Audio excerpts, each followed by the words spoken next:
Good morning. I am Steve Weber, and welcome to the American Gumption Morning Show being broadcast on Spirituality Gone Wild and also broadcasting on the American Gumption YouTube channel and the American Gumption Facebook page. So, and maybe in a month from now, we'll be broadcasting somewhere else. Spirituality Gone Wild is going wild in the background. Technology-wise, we're going wild and new things are being created. So we may have our very own channel in which we're broadcasting from. So stay tuned for that. A little bit of a tease on that, but it's all coming up. Lots of good things happening in the world of Spirituality Gone Wild, and just grateful that I'm part of this growing network and part of the team. So, all right. So today is Thursday, December 3rd, and winter has finally hit the Northeast. I've been, very mild fall back here in Pennsylvania. So had some cold days, little blustery and, not real cold, but, certainly colder than it had been. Really more like fall, like all the way through November. So very mild time back here. So good time of year. All righty. So today, again, December 3rd, and show number 83. And I do not have a guest today. I'm going to do an abbreviated show. I don't know. I always say I'm going to do 20 minutes and it goes to 30 minutes or 35 minutes. So my monologue's a little bit on the longer side. So I'm thinking it's going to be, it'll be sometime after the bottom of the hour when I finally, finish up with it. So we'll go as long as it takes, but I would think somewhere around 35 or 40 minutes would be the max that I'll be here today. And the name of the monologue is The Turtle and the Hare. The Turtle and the Hare. We all know that story. The rabbit gets out and runs and goes like blazes and then stops and takes a nap along the way, and the turtle just kind of keeps plodding along, and then eventually he passes the rabbit, and the rabbit looks up and says, I'll catch him, no problem. And so anyway, of course the turtle just keeps moving along, and the rabbit does burst. So that's my monologue. It's not specifically about a race between a rabbit and a turtle, but it's about the pacing of life. So we'll get into that after I tell you what's happening tomorrow, and we do our Thursday morning special. Alrighty. Tomorrow, we have Joan of Angels joining us. Joan is one of the brand new hosts here on Spirituality Gone Wild. She has a show on Monday nights at 10 p.m. Eastern Time, 7 p.m. on the West Coast. And Joan is an artist, an oracle, an author, and a miracle maker. I have never spoken with an oracle before or a miracle maker. So this is going to be a fun conversation. You'll want to tune in tomorrow. And again, Joan is part of the Spirituality Gone Wild, but she has been doing her particular brand of work for many years. So we are very fortunate to have her as part of our growing team here at Spirituality Gone Wild. All righty. Now, you know what today is. Today's Thursday, so that must mean it's going to be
Yep, Throwback Thursday. So we're going to go back 5 years, and I'm living in Montana at the time, and I just decided to do what I called Montana Daily Inspiration.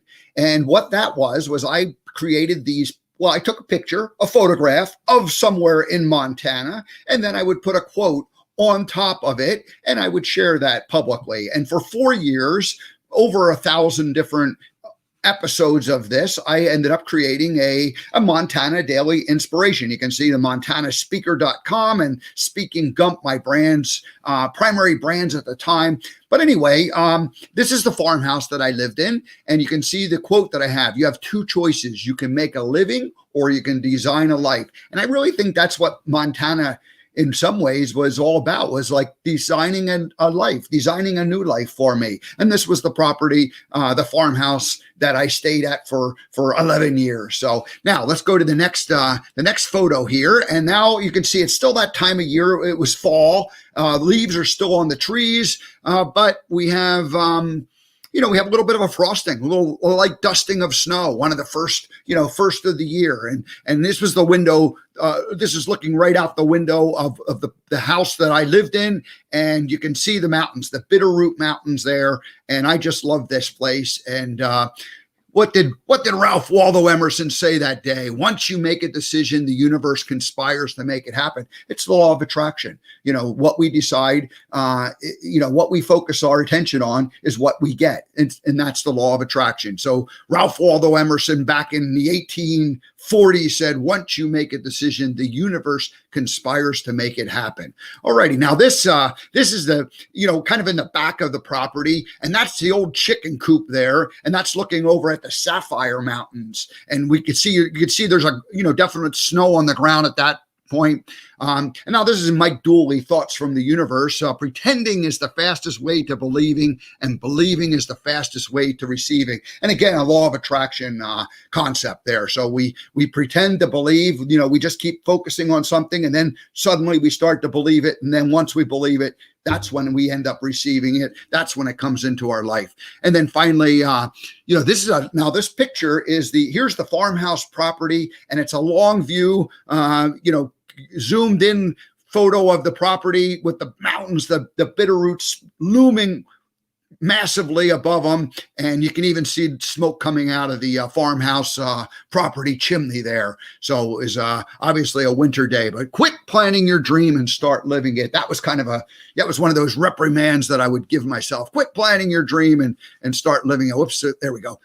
So anyway, I just love that. I like this view. I love that property, and it was a great time of my life. And all these pictures were taken in the fall of 2015. So exactly 5 years ago, right now. So anyway, great time there. That was Flashback Thursday. We'll do it again next week.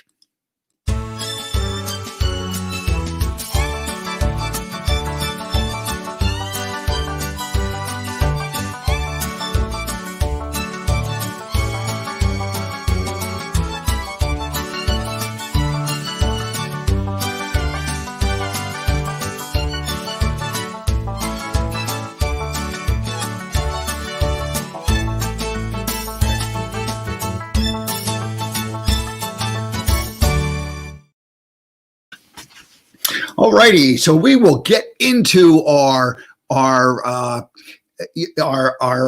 monologue here, but Bettina checking in says, very timely message about balancing the fast pace of the hare with measured pace of the turtle. And she continues, the older I get, the more I embrace the turtle's pace. Absolutely, Bettina. It's about a slow and steady wins the race, and that's what it's all about. So great ideas there. Thank you for sharing that. Alrighty, so now my monologue. Let me change. Let's make this the American Gumption banner down below. Alrighty, so last night I was on a coaching call, and the idea. This is where I really kind of came up with the inspiration for today's thought. But the idea of pacing yourself and balancing periods of going fast with periods of going slow. And so that's why I really wanted to call this the turtle and the hare, the tortoise and the hare. And last night during the call, the idea of not knowing, exactly how and when what we're planning to do is going to come about, but still knowing. So you have this like vision of where you're going, but how you get there and exactly when it comes and how it comes, that's kind of that not knowing. And then focusing. The idea of focusing was another thing that I took away from that call last night. And the law of attraction says that when you focus on something, that's what becomes real. That's where your attention is. That's where your energy goes. And so I've really learned to develop my focusing skills the last few months. And so I'm going to talk a little bit about that. So that's the foundation of why I'm having this conversation. So anyway, with my continued learning and developing of the skills to focus, the not knowing becomes both okay and enjoyable. So my continued learning and developing of the skill to focus, the not knowing becomes both okay and enjoyable. And okay and enjoyable because, knowing that it's going to ultimately work out. And that's really the divine nature of things. So now let's flash back to Montana for just a second here. I'm going to do a little more of a screen share just because I love these pictures. There we go. Look at that. But I want this picture here. This is the farmhouse picture. This is the place that I spent 11 years and, really did change my life. And if you look at that period of time, that 11-year time period that I was in Montana, a little bit longer than 11 years, but, I woke up most days and I would say to myself, what do I want to do today? As opposed to what do I have to do today? Now, that's not to say that there weren't many days that I woke up and I had lots to do and plenty to do, but as a 11-year time period, I woke up most days and said, what do I want to do today? And the other thing I said, especially those first couple of years, is what do I want to be when I grow up? What do I want to be when I grow up? Now, imagine that, a 50-year-old man saying, what does he want to be when he grows up? I had lived this kind of fairy tale life where, I ended up going to California at age 22 and then, became Forrest Gump at age 37. And that went on for, 15-year run. And at age 50, I ended up moving to Montana. So, I was kind of like, I was just sort of following along these fun, feathers of opportunity that came into my life. And, but I was like, now what am I going to, I started to think about like, what's the life purpose? What am I ultimately here doing? So 2 years ago, I came to the conclusion that the reason that I went to Montana, was completed. Now, I went to Montana thinking one thing, and it turned out to be completely different. But about 2 years ago, the idea that, oh my gosh, I think maybe my work is done here. I think maybe it's time for me to, to go on. And then a year ago, in 2019, from April through September, I was going like the Hare. I was going full speed ahead, getting rid of all the things that I had. And not only the physical stuff that I got rid of, but the dreams that I had to get rid of. And I had a 10, a 20, and a 40-year dream that I identified that, let's see, let me change this picture here. Here we go. Put that there. We'll keep Montana up, but we'll put them on the side. I had these dreams 10, 20, and 40 years old that I had been carrying with me. And I thought, I need to fulfill this. I need to do this. And then one day I went, you know what? I don't need to do those. I don't actually have to do that. And of course you go through the idea of you're a quitter. You can't stick with a project. And, I had decided when I was 19, that I wanted to have a wood shop, and I started collecting tools. I bought my table saw, I bought some hand tools, I bought some other power tools, and I ended up carrying them out to California with me, and then I carried them up to Montana. And right before I came to Montana, I searched Craigslist in California and bought a whole bunch more tools, and I had a whole building full of tools that I was going to build a wood shop, and it never happened. They just sat in the building for better part of 15 years. And he just sat there, and I would go into the building and open the door and look in there, and I go, oh, geez, that's like, what a project that is. I don't want to do that. And I'd leave. I'd lock the door up and leave. And so anyway, that was the 40-year-old dream that I said, you know what? I don't have to do this. I don't have to, I just don't, I had done a lot of woodworking, and I had built a lot of things, and I had used the tools when I was a younger man. But here I was, in my 50s, approaching 60, well, last year, 62 at this point, it's like, it's not going to happen. It's not really what I have an interest in. I liked it and it was fun, but it wasn't really what my passion was and what I wanted to do. But I had made that dream when I was 18, and we learned that we don't quit, we don't give up, you're not allowed to let go of your dreams, but I did, and I had to let them go. So I physically let the stuff go, but emotionally I had let some of those things go too. So anyway, so then let's see, where are we at? So as I'm getting ready to leave Montana, a good friend, the guy that I moved in next door to when I first ended up living in Montana, and I shared all these dreams that I had with him, and we spent a lot of time together. We had he was a good dear friend, and he said to me, "I feel like you're running away. You don't have to give up these dreams." And I had already made up my mind to do it. And I was hesitant to even tell him that I was leaving because, he had been a great friend, and I, it's like one of those things that, it's a little delicate, and you got to. So when I told him that, and he said, "I feel like you're running away," and it really kind of affected me. I went home and I thought about it. And I'm like, am I running away? Am I giving up on this dream? And then I realized, and with a little bit of thought and reflection, I said, no, it's time to let this go. The reason I came to Montana is now complete, and I'm not running away. I'm running towards, because towards was the next step, the next phase of my life. And it wasn't something that could be accomplished from Montana. So anyway, that was an important realization. And I was happy that I was happy that I was able to process it relatively quickly and go, no, it's like, I'm not running away. I'm running towards. It's time for me to go. I had already made up my mind. So anyway, a year ago, I arrived in Pennsylvania, and I had this vague idea and a plan of how it was going to go. But I had spent the better part of 2 years, and certainly the last 6 months, just entirely focused on shutting down everything in Montana, getting rid of it, processing getting rid of the stuff. And so I was going at that hare pace, the hare pace, right? I was running and running and running. And then I ended up getting the Pennsylvania, and boom, I suddenly go into like a turtle place, because it's like, oh man, I was exhausted and needed to rest a little. But little by little, you start like developing, okay, what am I going to do? How am I going to do this? But again, I was working at kind of that first couple of months, November, December, January, I was kind of just relaxing. And I realized, as I thought about it, preparing this, that I was working at that same pace that, generally speaking, I worked at when I was in Montana. Montana was a time of going at a slower pace. And if you think about, like, from childhood, I was trained to be, not just me, but many of us, we were trained to be rabbits, go, go, go, go. You got to do things, you got to accomplish things, go, go, go.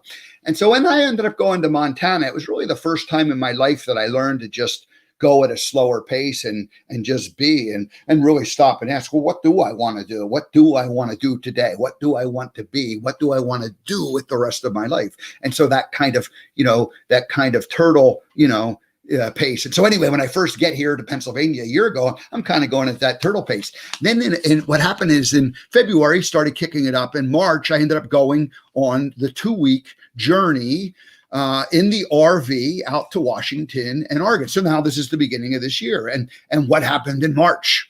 COVID hits. So I'm like 5 days into my 2-week, adventure that is kind of a planned out, like go, go, go, 2 weeks of hare pace, like going fast. I'm attached to a group that's doing this project, the March for the Dams, going from Portland to the lower Snake River dams. And I'm going to follow and do some reporting on the road in the RV and video recording. And 5 days into it, they shut the walk down, the march down, and they end up all heading back home. And here I am now with about 8 or 9 days left with the RV, and there's nothing for me to do. And so I ended up going from that, that hare routine or thought mindset, like, I'm going to go, okay, tomorrow I'm going to do this. And then the next day I'm going to do, back to like, okay, now what do I do for the next, 8, 9 days, 10 days until I have to, return the RV. So anyway, it was like, going fast, going slow, going fast, going slow. All righty. Let's see, where are we at here? So when I returned after that trip, I was quarantined. My 91-year-old father living here, and it's decided. The family decides that, hey, it's best that basically you just keep yourself, upstairs in your part of the house because we want to see what happens. You've been out there in Washington, and Washington was like ground zero for COVID in the early days. And so anyway, so that was fine. And actually that turned out to be kind of a good thing because it broke the routine that I had been in for the last couple of months where, I was doing different things, like an after dinner was like maybe, I was watching some TV and different things. So anyway, suddenly, my whole routine because of the 2-week quarantining kind of changed my routine. And it allowed me to kind of refocus myself. Also, what happened was when I was in Washington, Oregon for those 2 weeks, I realized that the technology that I needed to do the American Gumption project and to start creating content and to, do what I needed to do and wanted to do, I needed to kind of upgrade my technology a bit. So my CRM and just the websites and all of that. And I kind of knew in the back of my mind that they needed to be done, but it became obvious that there weren't things in place that needed to be in place for me to be creating content on a regular basis. And then, where do I place that and how do I store it and that sort of thing. So then the next couple of months, I really buckled down on that. And suddenly I had like a lot more focus. And so the pace was increasing in terms of focusing towards the American Gumption vision and project. Now, by June, I went, okay, I got to start creating content. Like I had enough of the technology stuff in place and that sort of thing, but I didn't have the website launched, the American Gumption website. So I said, I just have to launch the website. So I picked a date, July 7th was going to be the date I was going to launch. And I go ahead and so then I spent like a couple of weeks at that Hare pace where you're running and you're going as fast as you can to get it done. And so again, you're focusing, you're setting a deadline, you're forcing yourself to kind of go at a much faster pace. And so that's what happened. Miracles happen every day. That a line from the movie Forrest Gump. Mama said miracles happen every day. And they do. And so I launched the website, and that exact day is the day that I end up meeting Debbie G. And maybe you don't, but Debbie G is the founder of Spirituality Gone Wild. And not only do we meet that night on July 7th, but we end up having we email each other. And next thing you know, we're talking on the phone. So we talk for, not long, maybe 10, 15 minutes.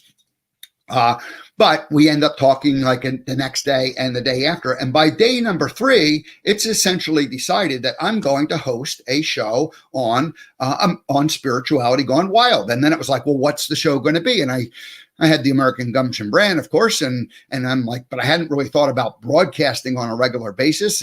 But I thought I should start something virtual. So anyway, the American Gumption morning show was birthed right then and there. And 3 weeks later, I start broadcasting on August 3rd. So now so it's funny because now like that 3 weeks becomes kind of like a Hare moment where you're running to get ready to start this new project. And then the very last week, my brother Ken and Trisha, his wife, they're going on a vacation up into the Poconos, and they invited me to go along. And so the week before I start the show, I end up going up to the cabin, a place that we spent a lot of time as a child, and got to kind of take me back 40, 50 years ago and be in a place, a kind of a calm place. So I kind of go to the turtle mode, like the week right before starting the actual broadcast. But at the same time, I'm doing things, preparing for the broadcast from a distance. So then the show starts on the August 3rd, and I end up doing about 20 shows in August, 20 shows in September, 20 shows in October, 20 shows. So on November 30th, Monday this week, I did my 80th show. So I've done 20 shows per month, and I'll do at least 20 or 21 shows in December. Look at the calendar, and so it's like I'm going to end the year right at 100 shows, basically. So that's kind of that's been the Hare the rabbit, running at this pace. Now, a week ago was Thanksgiving, and I did a broadcast. I had my siblings on, and then yesterday, or then Friday, I did a show. Last Friday, and so I ended up working through those days. And then the last month on Fridays, Spirituality Gone Wild is having team meetings on Friday. And because there's so much going on, and I'm going to save all of that for a different time, what's going on with Spirituality Gone Wild. But suffice it to say that there's a lot happening. There's a lot of things that are going on, and you have two choices looking at this, looking at the Jim Rome content. You have two choices. You can make a living, or you can design a life. Well, Spirituality Gone Wild is designing a life. And so, and I remember when I started with Debbie and with Spirituality Gone Wild, I told her that I'm just going to focus on doing my American Gumption morning show, and you're doing your thing with Spirituality Gone Wild, and I support you, but I got to kind of just focus on doing my thing, because I can't worry about what you're going to do. Well, 4 months later, there is so much happening, so much good things happening, that it's kind of almost impossible to ignore. And the American Gumption morning show is rolling along, and lots of good things are happening. And I'm developing, a sense of exactly what I want, who should be my guest and what topics I should talk. So a lot of fun things happening, a lot of good things, a lot of good progress. So anyway, but now the number of hosts, co-creators like myself, who are broadcasting regularly is doubled since I started just 4 months ago. And, for the first month, I was like the new guy. And now all of a sudden it's like there's 10 more people behind me in terms of like when they started their broadcast. And so, things are happening that are very exciting. And so last Friday, I just kind of had this feeling of overwhelm, like it was going fast. And I thought, I don't have any control over this stuff. And I was, becoming a little bit impatient with it all, because you want to know, you want to know. And that gets back to what I said at the very beginning, it's the not knowing, are you okay with not knowing? Can you be okay with not knowing? And so that's thank goodness, for the coaching call, and, interacting with other people who are on their particular journey, and we all get to share, and we all get to, help and support and encourage each other. So let's just take one final look and see if I've got most of, what I had wanted to do. I think the only last thing I want to say is, we go fast like the rabbit, and then we go slow like the turtle. And for 15 years, I was Forrest Gump, and I had this routine of every Friday, Saturday, Sunday, or Thursday, Friday, Saturday, Sunday in the summer months, I would be Forrest Gump. And then on Monday, Tuesday, Wednesday, I basically, did other little projects and, moved to Montana and did a whole bunch of other things. But like I had like these kind of two lives. But it was kind of like, if you look at that 15-year period, it was kind of like the Hare. Like it was like I was either doing this, like I was doing Monday or the weekend where I was being Forrest Gump. It was the Hare mode, and then the other days it was more like the turtle mode. But the whole 15-year period was kind of like the Hare mode, because it was just like week after week after week after week after week, and I loved it. It was fun. And then Montana became kind of like the turtle mode, for the better part of 10 years, where it was like, well, what do I want to do today? And then, well, what do I want to do for the rest of my life? And, so it was like, and of course, look at the inspiration there. Let me just show you one more picture. I mean, this is the view I had every day looking out there. Look at those Bitterroot Mountains and Blodgett Canyon. It was right there. It was right outside my window, and I loved it. So, and then, you go like crazy to get rid of that and shut that all down a year ago. And then you get here, and then you kind of slow down, and you design what it is you want to do and how you're going to do it. And then you end up going on a practice run, and it starts out like it's going to be a 2-week run, like the rabbit. And then it turns out to be like 5 days of rabbit and 8 or 9 days of turtle. And so, you just have to kind of roll with things, and you have to adjust. And then the last 4 months, my routine, I get up and I have to focus on getting ready for the show. The show goes on live at 10 a.m. And so by 7 o'clock, I'm typically, preparing my monologue and finalizing my guest. Not my guest is already finalized, but the preparation for the interview with the guest is getting finalized. And then during the week, I'm reading a book. Gosh, I'm reading 1 or 2 books a week. It seems like to keep up with the guests that are coming on the shows. And so there's like this rhythm and this kind of like rabbit, like running. And then there's also like, trying to balance the turtle part where you kind of can put it all in perspective and keep it going. So anyway, I think that's all I'm going to tell you about this morning. So it was a fun little opportunity to share that, the rabbit and the hare. We just keep, on going as fast as we can. And, it all works out, right? So you have moments where you go fast, like the rabbit, and then you have moments where you go slow, like the turtle. And those can be like, you can see them like over a 10-year period where you're kind of a rabbit, and then over a 10-year period, you're more like a turtle. But in those 10-year periods, you got like, months where you're rabbit and months where you're turtle. And then within those little months thing, you have like days when you're going fast and days when you're going slow. And then within a day, you have like, part of the day where you're going fast and part of the day where you're going slow, and balancing that all out. And really the beauty of what I saw last night from the call was that my ability to focus and concentrate is getting better. And I needed that because the Montana experience didn't teach me that. Montana taught me to slow down and go slow and to be a turtle. And I had to kind of go back to learning how to focus and concentrate, because I was great at daydreaming, but my thoughts were kind of a little bit scattered all over the place. And not a bad thing, just the way it was over like that 10-year period, kind of speaking generally. And so now I'm like, suddenly like, I got to concentrate. I got to pay attention for the next couple of hours. And my abilities to do that have been improving and getting better and better and better. So grateful to all my hosts or all my guests who are, who encourage me to do that, and encourage me to read their books, and encourage me to, be ready, when they come on the show. And then, and then of course, grateful to the time that I spent in Montana when I learned to, to slow down and see that bigger picture and the bigger vision. So that's it. I'm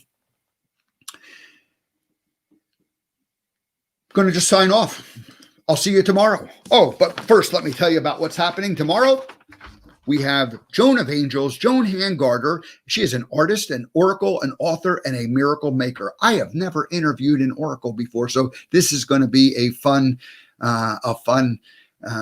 interview tomorrow. And Joan is one of the newest members of the Spirituality Gone Wild team. She has a show on Monday nights at 10 p.m. Eastern Time, 7 p.m. On the West Coast. And she has been doing this work for more than 20 years, probably 30 years, but we'll get into that story and we'll figure it out. But we're just grateful that she's part of our team now and has joined us. So we will meet Joan of Angels tomorrow morning on the show. All right, everybody, have a great rest of your day. I will see you all tomorrow.